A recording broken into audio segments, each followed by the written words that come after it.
A Football Life is presented by Chase.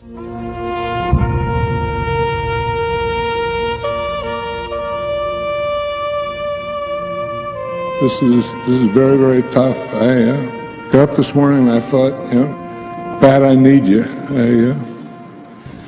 There's a saying that the criterion for greatness and being the best in what you do or ever done is, can the history of what you did be written without mentioning your name? Think of how many histories could be written without mentioning Pat Summerall. History of college football, history of pro football, NFL on television. You even think of Murder, She Wrote. Think of tennis, the U.S. Open. Think of golf, the Masters. And there were voices before Pat Summerall's, and there'll be voices after. But he is the voice of the NFL. You're going to be a football player when you grow up. Today is the best day of your life.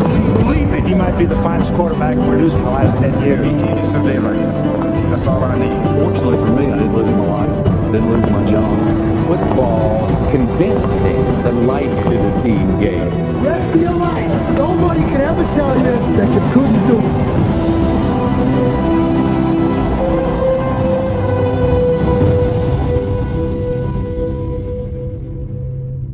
Good afternoon. I hope it's a good one for you as it is for us. I'm Pat Summerall. When you heard Pat's voice, you just knew that it was special. Touchdown. Now I'm hearing something. I'm hearing the authority of the tournament, what's going on. That silky smooth delivery and really savoring each word and syllable. Bush put the block and a knock and a takedown on Archie Reese. Pat had 50 years as a player and announcer in the NFL. Think about it. Half a century. What he's seen from the time he started as a kid kicker to going out broadcasting the Super Bowl. Remarkable. Pat Summerall was a sideline reporter for Super Bowl I. Commissioner Pete Rozelle of both leagues, by golly. But he eventually worked his way up to the broadcast booth and was teamed with Jack Buck. I'm Jack Buck. By 1969, they had become the #1 team at CBS. Pat Summerall from TV and from his days with the Giants. My dad had kind of a little grovelly voice. Jeff has to complete this one or have to punt. It's intercepted by the linebacker, Willie Lanier. And Pat was the same way. Jeff is under severe pressure as Kansas City again gets a strong pass rush up the middle. 2nd down and 4. 3rd and 8. And when they would ping pong back and forth, people couldn't tell them apart. We at CBS Sports are starting something new this year. We've announced it. Summerall's Spartan style was most influenced by Ray Scott. Good morning and good afternoon. I'm Ray Scott. If Pat was here today, he'd say, you know what? I learned from watching and working with Ray Scott. And Ray Scott was a minimalist. Staubach. Touchdown.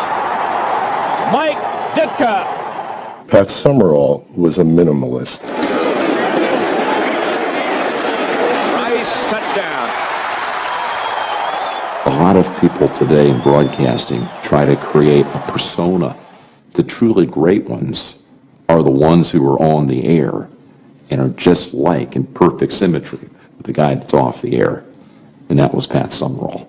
Super Bowl 16. What a build-up. We've been here since Monday, and I felt like running down and playing. Sometimes when he'd see you, it would be, instead of even saying anything, it would just be a very simple nod of the head and like somewhat of a point in your direction. How do you do? It was just very short. He was the John Wayne of broadcasting. He could hit notes that other guys couldn't hit, and he didn't even try. Behind Montana, and it's a touchdown. Davis went over the top. Montana kept the quarterback snake, and he got in. It would be like our industry's version of maybe Frank Sinatra. Just to listen to Pat be able to recite the alphabet or read a menu. People would pay money for that.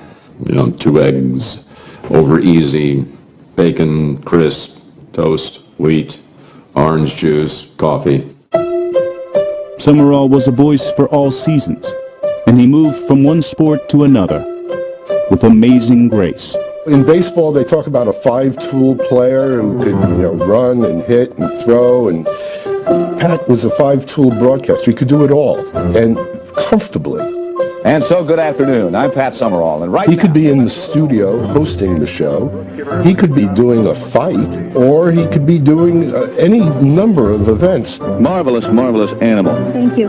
I wonder, a dog like this who's gone this far, who has such great lines, is he a pet or is he just a mannequin? He is a pet. I listened to Pat Summerall for what I remember to be my whole tennis watching life. I mean, he was the voice of the sport. Service ace from four.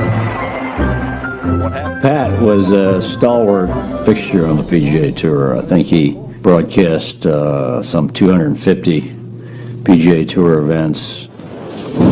To 18. And on the tee, Clint Eastwood. Carry. Those rocks can be unforgiving. Without his voice and the way he handled it, I'm sure that we probably wouldn't have grown the way we did. 4 or 5 of us would be up there in the tower, and then finally Pat would sit in a chair and, one take every time. It was, I'm Pat Summerall, and I'll be at 18, a par 4, out of bounds to the right, have a bogey sound to the left, and now let's check the leaderboard. I'm Pat Summerall, and I'll be at 18, a tough par 4, 444 yards uphill. If you come here needing birdie to win the tournament and get it done, you deserve to win. Now let's check the leaderboard. It's just like, okay, perfect again. He just never failed to just always be spot on.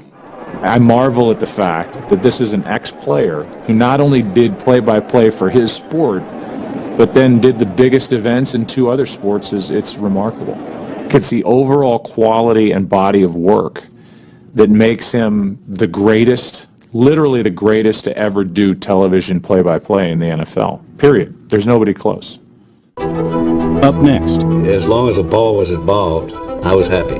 And what we had materially didn't matter a bit. A Football Life is presented by Chase, so you can.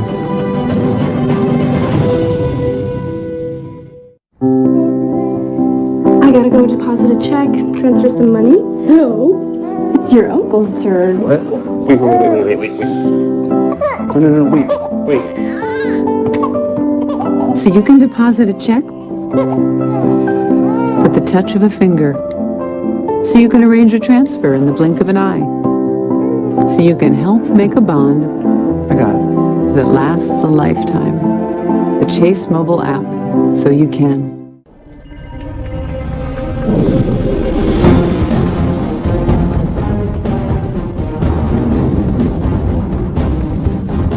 One team, one dream.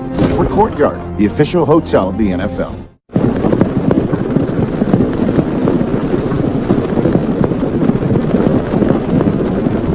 Let's get red strawberry ale. Just what I was thinking. Fresh like a strawberry, brewed like an ale. New Red Strawberry Ale. Before they earned enough cash back from Bank of America to help pay for Benny's expenses. Before they earned 1% back on all purchases, everywhere, every time. And 2% back at the grocery store. Even before earning 3% back on gas, with no hoops to jump through. They opened a Bank Americard Cash Rewards credit card just in time to open their hearts. That's the magnitude of rewarding connections. Apply online or at a Bank of America near you. If you think all batteries are the same, consider this. When the storms are this powerful, the batteries had better be powerful too. Introducing Duracell Quantum. Only Duracell Quantum has a high-density core, and that means more fuel, more power, more performance than the next leading brand. So whether you're out on the front lines or you're back home, now you have the power. New Duracell Quantum, trusted everywhere. Live from Tampa, join the guys on the field as they get you ready for the divisional showdown between the Panthers and Bucks. Break down the game before the game. Craftsman presents NFL Total Access Kickoff, Thursday at 6 p.m. Eastern, live on NFL Network. Get all the highlights with the ultimate destination to Sunday's action. These are the type of games that build your momentum going forward. The sky is the limit for these guys. NFL Game Day highlights Sunday at 7:30 p.m. Eastern, live on NFL Network.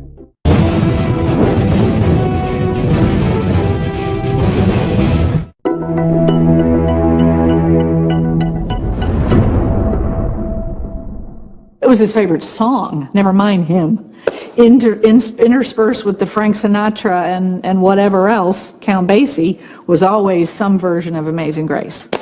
But in a way, if you really want to let your mind wander a little bit, I think it does describe a lot of things about Pat. It's a beautiful song for them. And he lived it every single day. Amazing grace, how sweet the sound that saved a wretch like me. I once was lost, but now am found. Was blind, but now I see. He was born with a club foot, his right foot. It wasn't backwards, but it was sort of sideways there. When he'd walk, it'd be outside there. And a local doctor did the surgery. They broke his leg and reset it. And the doctor told his mother, he'll be able to walk, but he probably won't be able to run and play with the other boys. Well, that was his kicking leg that he used in the NFL. Of course, the rest is history, how it turned out.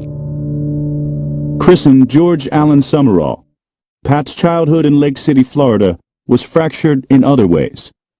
His parents split up before he was even born. They were going to put Pat up for adoption, because there was really a battle going on between the two of them, and my dad talked him out of it and said, why don't you just let him come stay with us? They had a son named Mike, and the Irish jokes was the vogue then. So we became Pat and Mike. He was about the same size, same age as me. I was an only child, and Pat was an only child. So he was a brother to me. He had a tough upbringing, and I don't think he was shown a lot of love by too many people. I also think it's part of the reason for his success. Some people react by saying, gosh, I'm never going to accomplish anything. Others react by saying, by God, I'll show them, and I think that was my father. Eventually, Pat moved back in with his father George and grandmother Augusta, and he found his identity through athletics. What he didn't get from his own family, he substituted sports and the teams. He was constantly thinking of sport. If it wasn't football, it was basketball, golf, tennis. He could do it all. In football, Pat was named to the All-State first team at offensive end.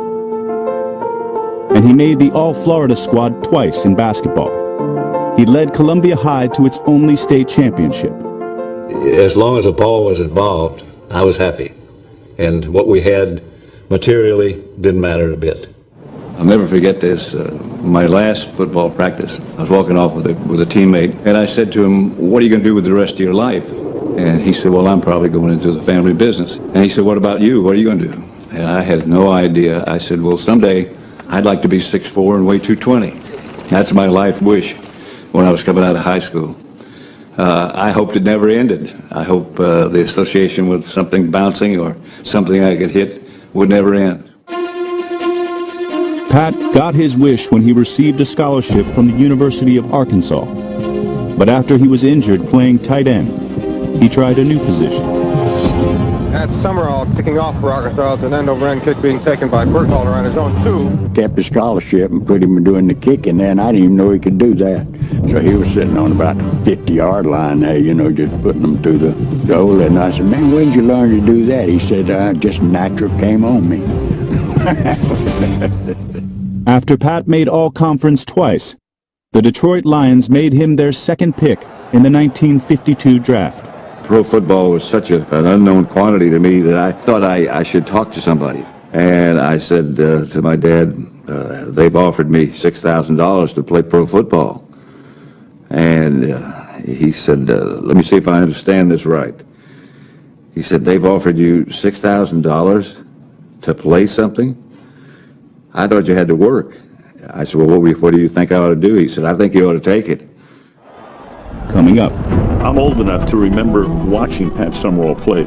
It may look like everybody else was working like crazy, but Pat always looked like one of the coolest people in the room.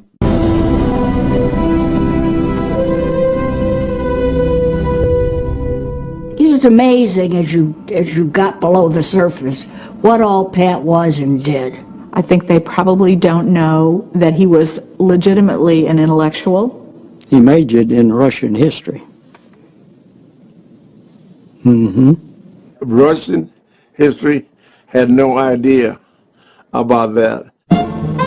Pat Summerall's NFL education began under Lions quarterback Bobby Lane, an experience Summerall recalled 30 years later at Super Bowl 16. And the coin will be tossed by Bobby Lane. Back in the early 50s, the Detroit Lions were the champions of the world.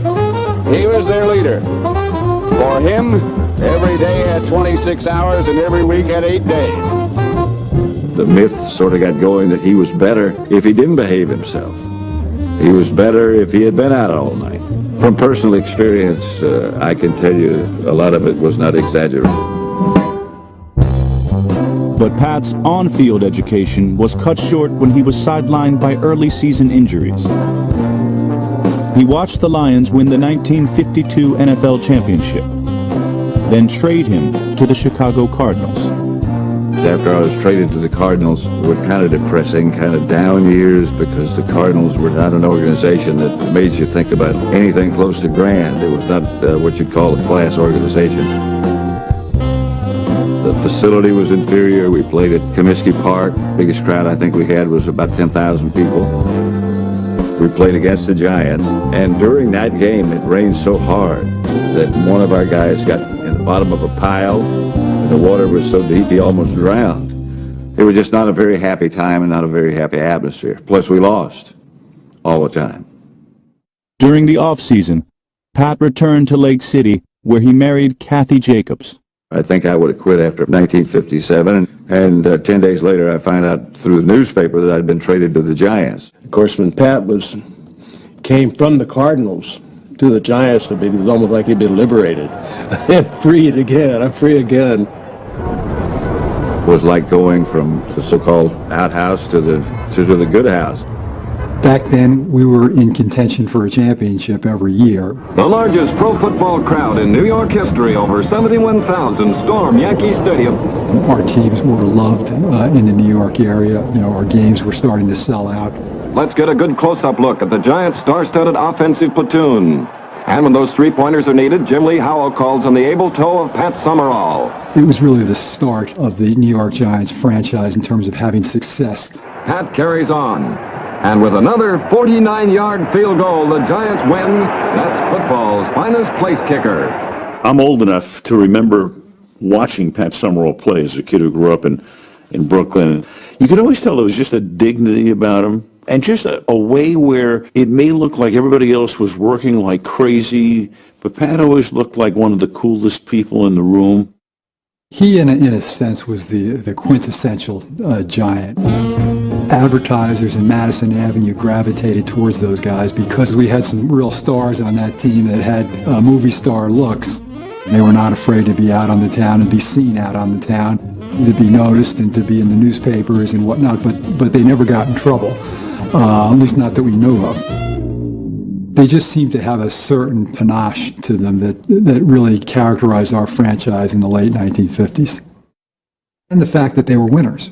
This championship game is the climax of one of the greatest National League football seasons ever, and what a climax. The Giants' 58 season culminated in an epic battle with the Baltimore Colts. Pat Summerall kicks from the 36.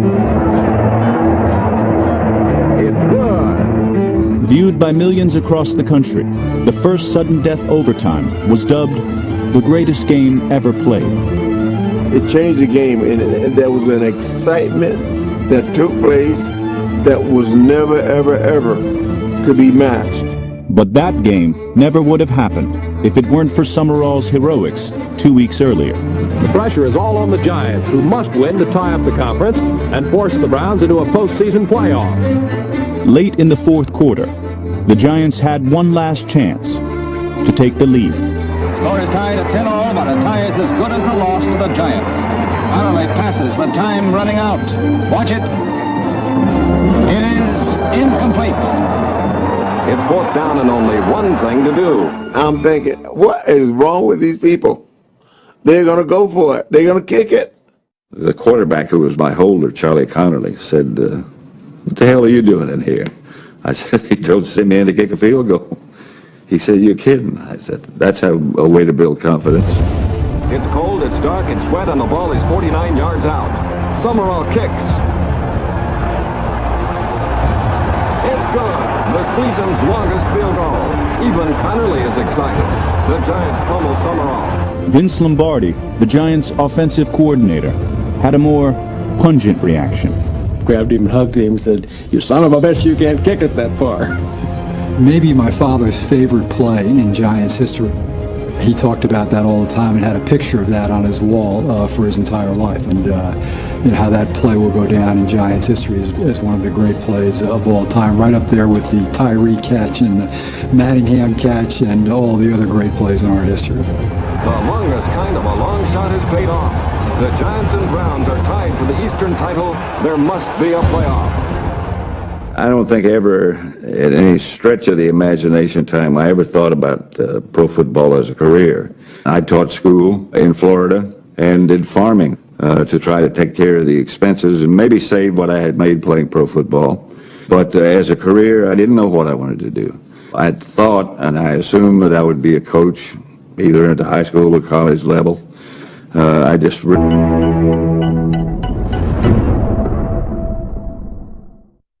Pat kind of slipped into the business. It was truly fate. He was sharing an apartment with some of his Giants teammates, and they were looking for Charlie Connerly. It was a call from WCBS in New York. And when Pat answered with that beautiful voice of his, he was asked, by the way, why don't you come on down and audition? This is the attraction of pro football. Summerall got the job. Now, let's check the scores from yesterday. First of all, the Yankees had a good Sunday and beat the Senators at D.C. Stadium in Washington. Tommy Tresh drove in 4 runs, and Ruben Amaro hit his first home run of this year. He got up at 2 o'clock in the morning and drove into Manhattan and did radio for 4 hours. Did traffic, weather, drive time, the whole thing. It was the Mad Men era, and boy, did he fit in that era in every sense of the word. Those days at CBS were raucous times. If you had any business to do after 2 o'clock, you couldn't do it. Everyone in the sports department and many other departments went out drinking. And they were pie-eyed by 4 and never came back. With the amount that he was consuming and still able to get up and do his job, it was astonishing that he was able to do that. In 1970, Pat was paired with Tom Brookshire on NFL Films' This Week in Pro Football.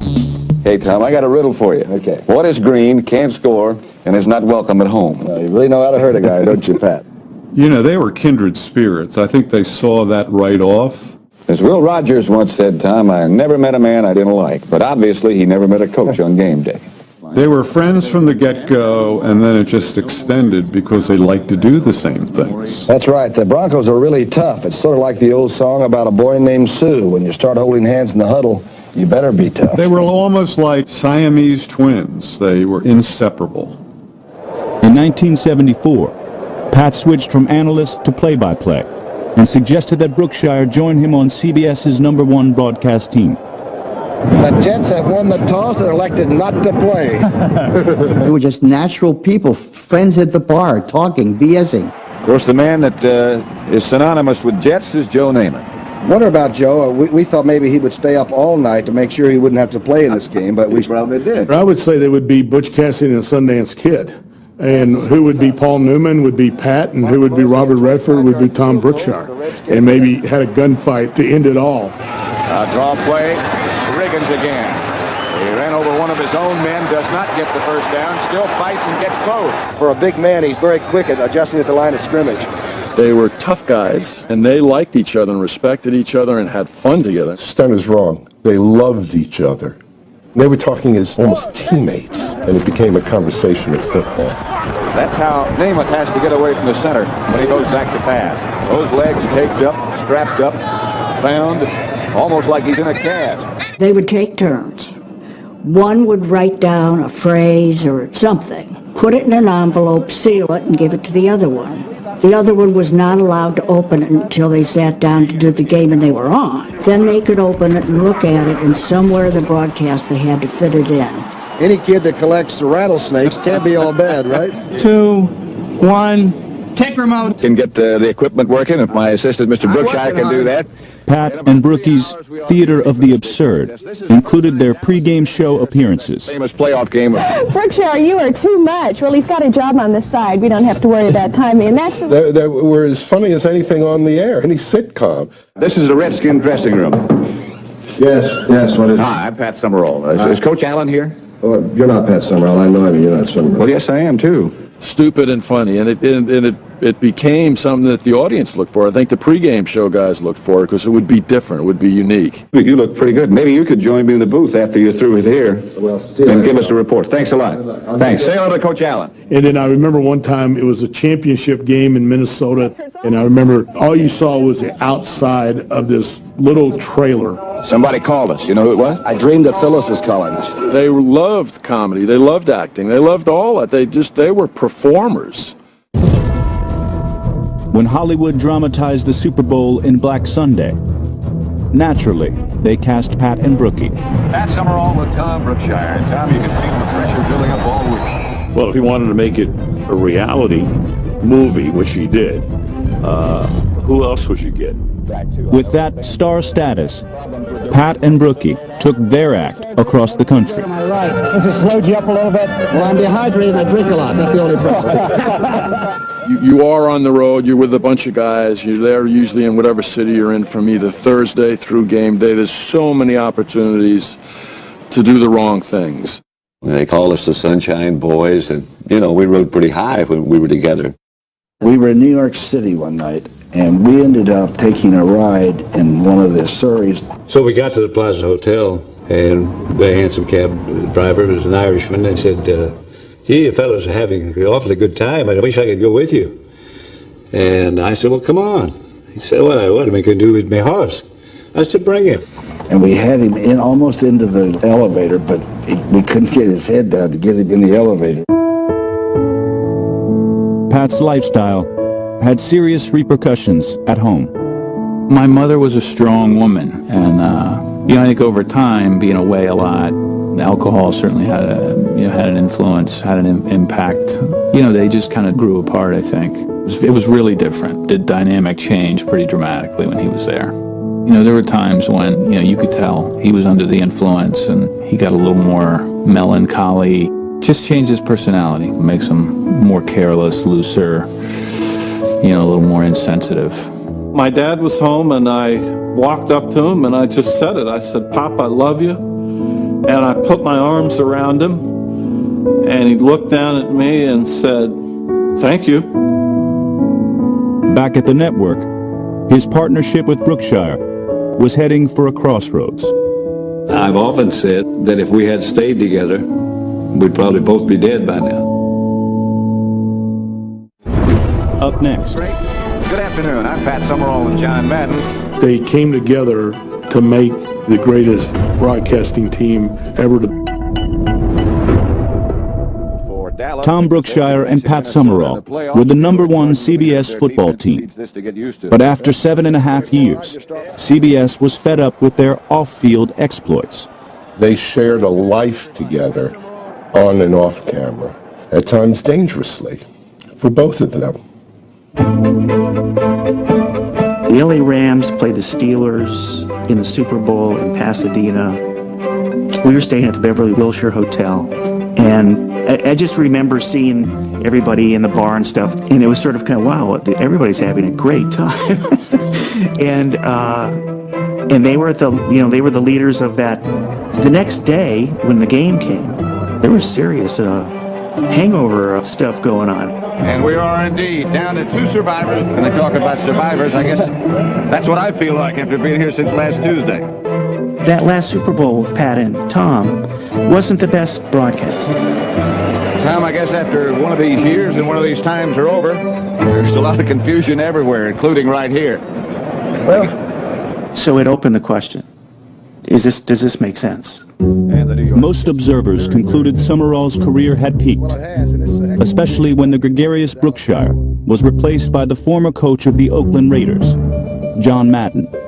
Tom wasn't great, but John was better, and the potential was off the charts. So it became a question, okay, who do we put him with? And the toss-up was, Pat Summerall, should he continue, or Vin Scully? They had me work with Vin Scully the first half of the year. Hi, everybody. I'm Vin Scully, along with John Madden. And then switch and work with Pat. Good afternoon. I'm Pat Summerall with John Madden. And then after that, they would decide. Vin is as classy a man as you'll ever meet in your life, as great an announcer as you ever want.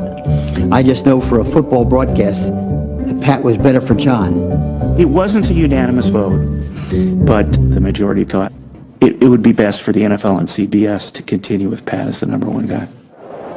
They were two different people who had totally different interests, but they came together to make maybe the greatest broadcasting team ever to be on sports television. Boom, we cross him. The left goes to the right goes to the left. This guy crosses here, he crosses here. They have no idea where we are, who we are, where we're coming from, or who we're throwing to. Very interesting.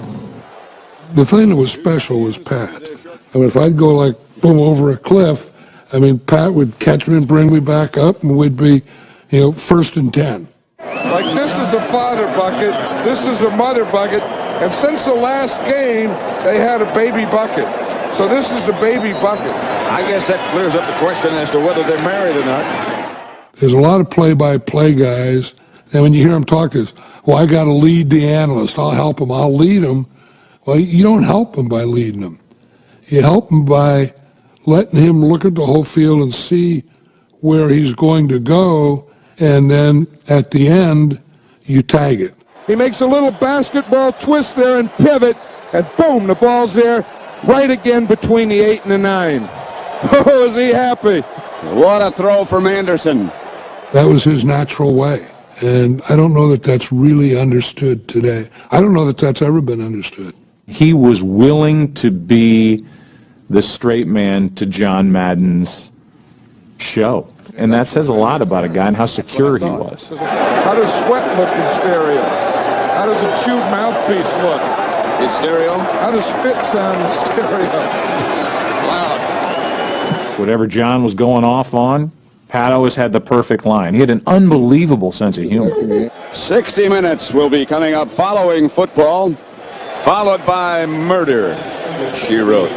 We would have bets on how long it's going to be between murder and she. And it got longer and longer. Then it's Murder, she wrote, starring Angela Lansbury. So we're doing a game, and there's a movie following the football. Followed by part one of a CBS Sunday night movie, Gone with the Wind, starring Clark Gable and Vivian Leigh.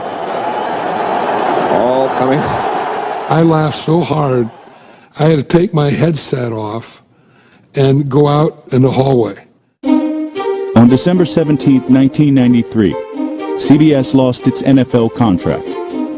Fox hired Madden and Summerall, a move that gave them instant credibility. CBS was this established home for the NFL, and Fox at that point was like Joan Rivers and Bart Simpson. We knew that for us to be taken seriously as the broadcaster of the NFL, we had to have John and Pat. They are about to enter a new frontier, starring Pat Summerall and John Madden. There is no way they're going to get me to dress like this. Lighten up, partner. It's Fox. It highlighted how the right team can bring the right sound, and it doesn't matter what channel it is on your television, that's the NFL. And those two guys were the biggest thing Fox Sports ever brought aboard. Now the coaches. Madden and Summerall called games for over 2 decades. It's just about cleared. Here's Marcus Allen. Cutting back upfield, and Marcus Allen could be gone.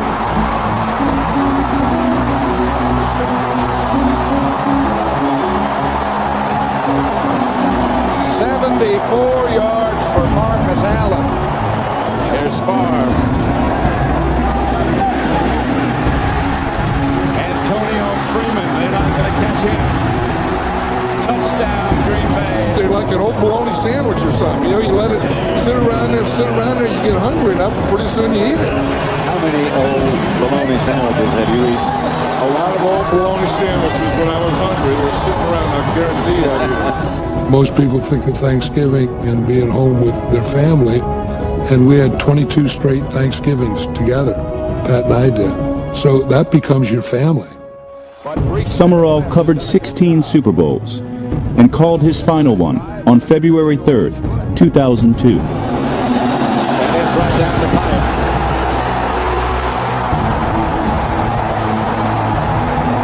And Vinatieri. No time on the clock, and the Patriots have won Super Bowl 36. Unbelievable. You're a treasure, and you're to be treasured by all of us forever because you are the spirit of the National Football League. You know, you start thinking about all the days and the games and the years. Thanksgivings. Still to come. There is not a greater person that you can find or you can meet than Pat Summerall. Los Angeles studios for the backstory brought to you by Chase. Coming up after A Football Life, we have Pat Summerall's former CBS executive producer, Chuck Milton. He'll be our guest in studio. And Chuck, we're looking forward to it. You were with him in the booth. Give me just a little snippet of what's to come. When I say Pat Summerall, what comes to your mind? Well, he's really a very private person. He used to edit himself on the fly, and he was just as smooth as silk. And on live TV, boy, did he nail it every time, didn't he? Oh, he did. He was great. You didn't have to worry about that. We're going to hear from his producer, Chuck, as well as Hall of Famer Michael Irvin and Steve Mariucci. We're talking about Pat Summerall, his life, coming up live at the top of the hour. It's the backstory. Pat Summerall. We'll see you then.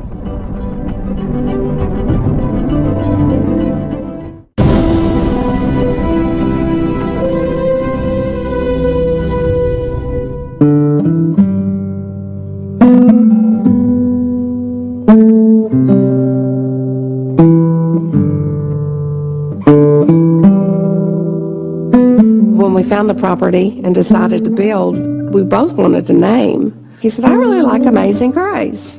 I said, "You know, I do too. Let's do it." We had absolutely no idea the impact that would make because we have strangers that stop us.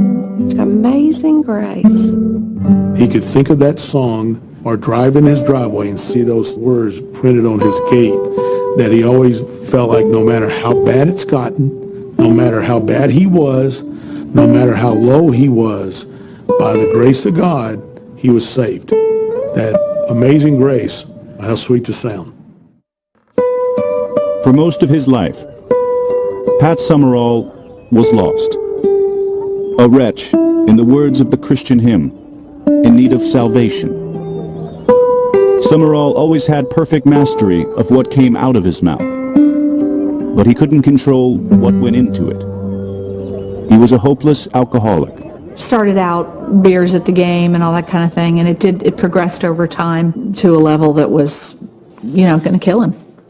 You would see him late in the evening at hotels where sometimes we were staying and find out that Pat maybe couldn't find his room. It wasn't that he was drunk on the air, but it became obvious that it was more and more difficult for him to function. Pat had to have a couple of beers when he got up in the morning to get going. I mean, there was an episode when Pat was on an airplane where he was bleeding and he was in danger of dying. His stomach was just sort of disintegrating. And my mom and a couple of neighbors and friends of his said, we've got to do something. He is going to kill himself. In the spring of 1992, an intervention for Summerall was held. Kathy Summerall called and said, we're going to have to do this. Will you help? And I said, well, I don't like to trick my best friend this way, but if this is what we have to do to get it in and out on the table, then we'll do it. I was in Philadelphia. The phone rang, and there was Tom on the phone, and he said he wanted me to meet with a client. When I walked in the door, I realized we weren't meeting with a client. It was the beginning of what they call an intervention. Anger was the first thing I felt. My feeling was, hey, these people have got the problem. It isn't me. They don't realize who they're messing with here. We then told him that we've got a reservation at the Betty Ford Clinic, do the program, get well, come back, be a part of CBS, be a part of your family, everything will be great. He said, I have things to do. I've got to go to the NFL Films, and I've got to do this end of season piece. Then he said, we've got some tournament coming up. So he had a million reasons why he couldn't go now. And I said, well, Pat, if you don't go to Betty Ford, you're not working here anymore. And you could have heard a pin drop then, and then that was a rude awakening for Pat.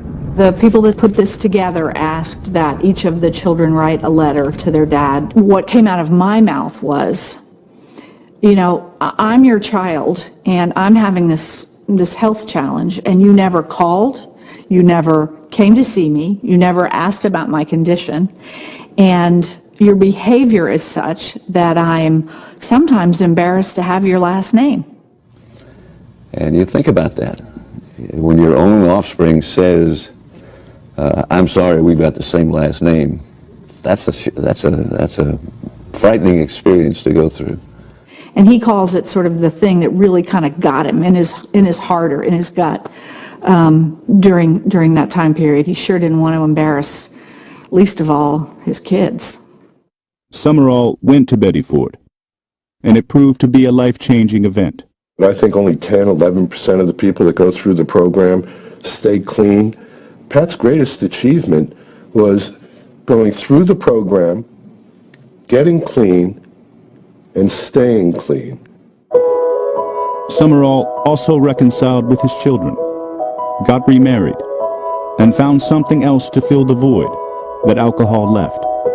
He found religion, and not phony religion. It was the real deal, because that's Pat, the real deal. He realized that no matter what had gone on in his life, there was forgiveness for him. He was not a bad person by virtue of that. He was forgiven. He went to Jerusalem. He was baptized there. He'd never been baptized as a kid.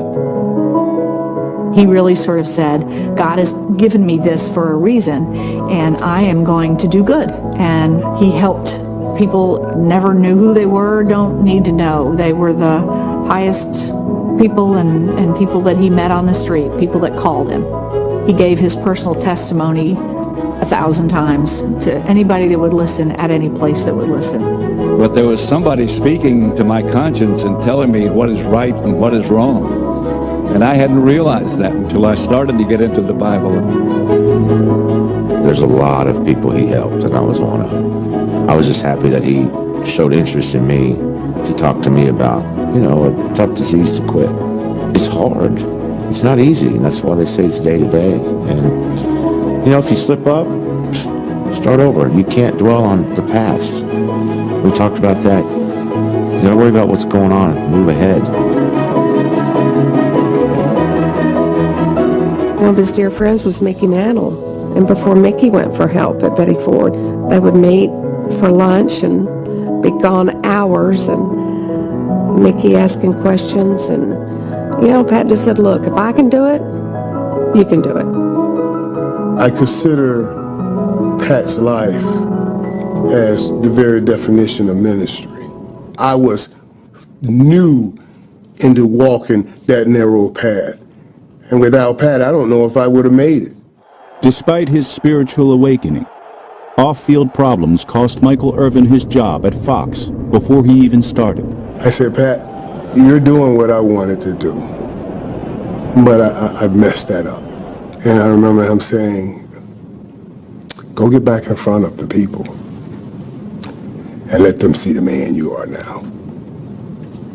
And he stepped in and he vouched for me. I'll never forget they asked Pat, they said, what do you think about this? Is Michael ready? Is he a different guy? He said, I put my job on it. I put my job on it. And that's how I got back into business. Summerall never had another drink for the rest of his life. But in 2004, the consequences of a lifetime of drinking caught up with him. He underwent surgery to replace his failing liver. The donor was 13-year-old Adron Shelby, who died of a brain aneurysm. When you have the power to help someone, you always feel good about being a blessing to somebody. Pat he could reach people that I would never reach, and probably my son. Even though my son is reaching these people, he may not would have never reached them had it just been him. Life is precious. It's fragile. And too short, even when it's a full one. After 82 years of living a football life, Pat Summerall passed away on April 16th, 2013. He fell here at the house and got him to the hospital, and they did a hip replacement. Came through it great. 82 years old, and he did fabulous. He said, because I'm going home, and I'm going home to Amazing Grace. And he collapsed. So it was a blood clot. I didn't know that. I didn't know it was going to be that Amazing Grace. But God is good. It's very good. I had to first goodbye with Pat was at CBS. Then we both went to Fox. And we were all those years at Fox. Then we had our last broadcast at Fox was Super Bowl 36. And our last goodbye. This is the third goodbye. It's the toughest. Goodbye, Pat. Rest in peace. I love you.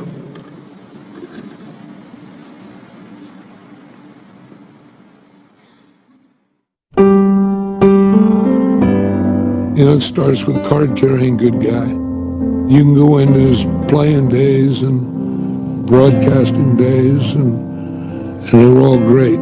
But just being a good man.